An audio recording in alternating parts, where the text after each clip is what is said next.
I wanted to share this story with you. I was working with my student the other day. He's 73 years old, really avid golfer. He practices every day. He just took this game up like a year ago, and he, like a lot of people, wants more club head speed. So, I'm talking to this guy, and I'm telling him this story about when I first really understood how to get more club head speed, and he was really intrigued. Now, I have a course on the site, the speed course. It's 10 miles per hour, guarantees 10 miles per hour in 10 days. So for those of you who can actually do exercise, do physical exercise, you can in 10 minutes a day for 10 days straight. If you do this program, you will gain 10 miles per hour club head speed, guaranteed. I'll give you your money back. I'll pay you if it doesn't work because I know it works. But for this guy, he's 73. He's not going to go for 10 minutes a day and do all of these intense swinging workout. I mean, the 10 minutes is intense. So if you're, getting on in age and you don't have a ton of energy and you can't just grind and power through a 10-minute workout, then there's another way. And for me, I'll tell you, the first time I figured out my club head speed, or I figured out how to get club head speed, I was back in Missouri. This was in, I think, 2004, 5-ish, something like that. I was hitting balls next to this guy, Jason Bean. And Jason's a good friend of mine. And he's just a solid golfer, maybe like a 3 or 4 handicap at the time, or maybe lower. But just an average guy. He hits balls a couple times a week. He's not, he's not on the PGA Tour or anything. We're hitting balls, and I'm hitting a 7-iron, and he's hitting an 8-iron. Now, it's middle of winter. It's like 30-something degrees out there. We're in our beanies and everything. And I'm hitting my 7-iron like 155 yards. Now, I wasn't long back then. I wasn't long at all, actually. And I wasn't concerned with it, really. I was kind of just happy to hit the ball in the fairway, happy to hit greens.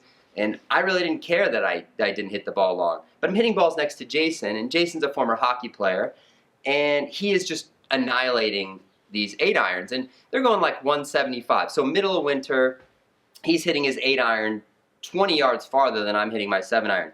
And I'm like, man, that's pretty long. So I ask him, I'm like, Jason, if you really went after it, how far could you hit that 8-iron? And he's like, you mean like full on just ripped? And I'm like, yeah, full on ripped. And he's like, 200 yards. And I'm like, you're kidding me. No way.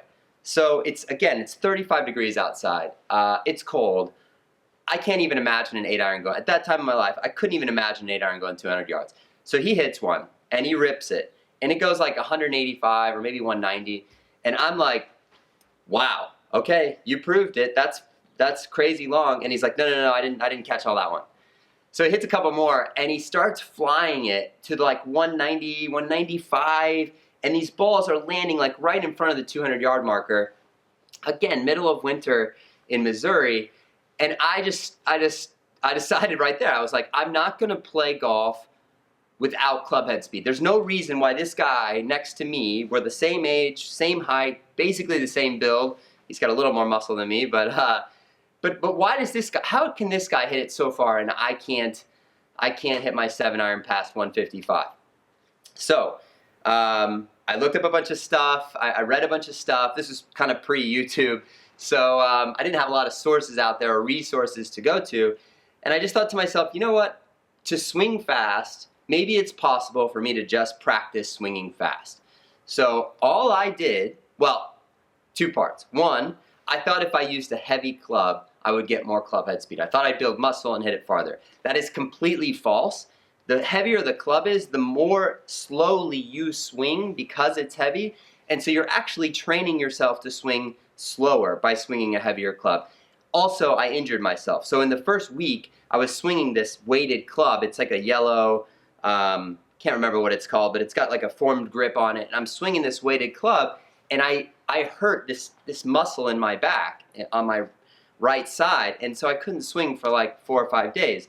So I was like, all right, well, I'm not going to do that anymore. And I ended up doing the opposite. So by the opposite, I mean I started swinging lightweight. I was swinging a graphite shafted demo club from the golf shop, and I could swing it much faster. So I would go back and forth from swinging the graphite shafted demo to my 6-iron to the graphite shafted demo to my 6-iron. When I started, my 6-iron club head speed was around 83 or 84 miles per hour. Now that's a little embarrassing.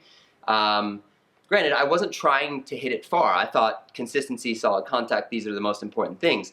But, you know, obviously after I kind of had this moment with Jason, I was like, okay, I've got to be able to swing it faster than this. So 82, 83, 84 miles per hour, I had a little swing speed reader on the ground. I'm hitting balls in this pavilion in the middle of winter into this net, and I'm just swinging, trying to gain club head speed. So I'm using a lighter club, using my club, using a lighter club, and in about 30 to 45 days, I went from low 80s club head speed with a 6-iron to 100 miles per hour. So just so you know, what that difference is a 6-iron that goes 160 or 165 to 200 yards. So I was now hitting my 6-iron 200 yards. And I didn't think about my mechanics at all. I didn't try to do anything special. My intention, my sole intention for that month and a half was to just gain club head speed, just swing as fast as I possibly could. So, this is what I'm going to tell you. If you don't have time or the energy to do the 10 minutes a day for 10 days drills that I've got in the speed course, you can still gain club head speed. So all you have to do, and I've got just my regular driver here, all you have to do is flip your driver upside down, take a normal golf grip on there, or your golf grip, and then just swing and keep swinging until you can get that club really, really moving fast. And when you're doing that, you're just training your body and your mind, your physiology, your whole makeup to swing faster. You're training the muscles and the mind to get past whatever your number is that you couldn't get past. You're blasting through that when you swing this lightweight club. So then when you turn around and swing it regular, yeah, it's going to be a little bit slower than the light club, but you've broken this sort of barrier of speed. So if you're struggling with speed and you just can't hit it far enough, if you're, you know, maybe you're a little bit older and you need to get a few more yards just so you can reach some more of these long par fours, this is a way that you can gain club head speed, and I can guarantee this will work. So you may not get 10 miles per hour in 10 days, but I know you'll break whatever your barrier is. If your fastest club head speed is 90, let's say, with your driver, I know by making these swings, you'll break that barrier.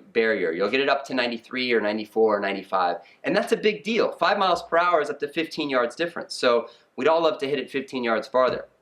So again, you don't have to focus on your mechanics when you're doing this. You're literally just trying to break this mold in your mind that has this limit or has this kind of barrier set up at a certain speed, and just swing away, swing as fast as you can, and by doing that, you're training your body to swing faster. So I hope this video helps you. Again, if you've got the time to do the speed course, it's 10 days, 10 minutes a day. If you've got the energy and you've got the physique for that kind of intensity, that is an awesome course. But if you don't, this is one really quick way to get you some club head speed and get it fast.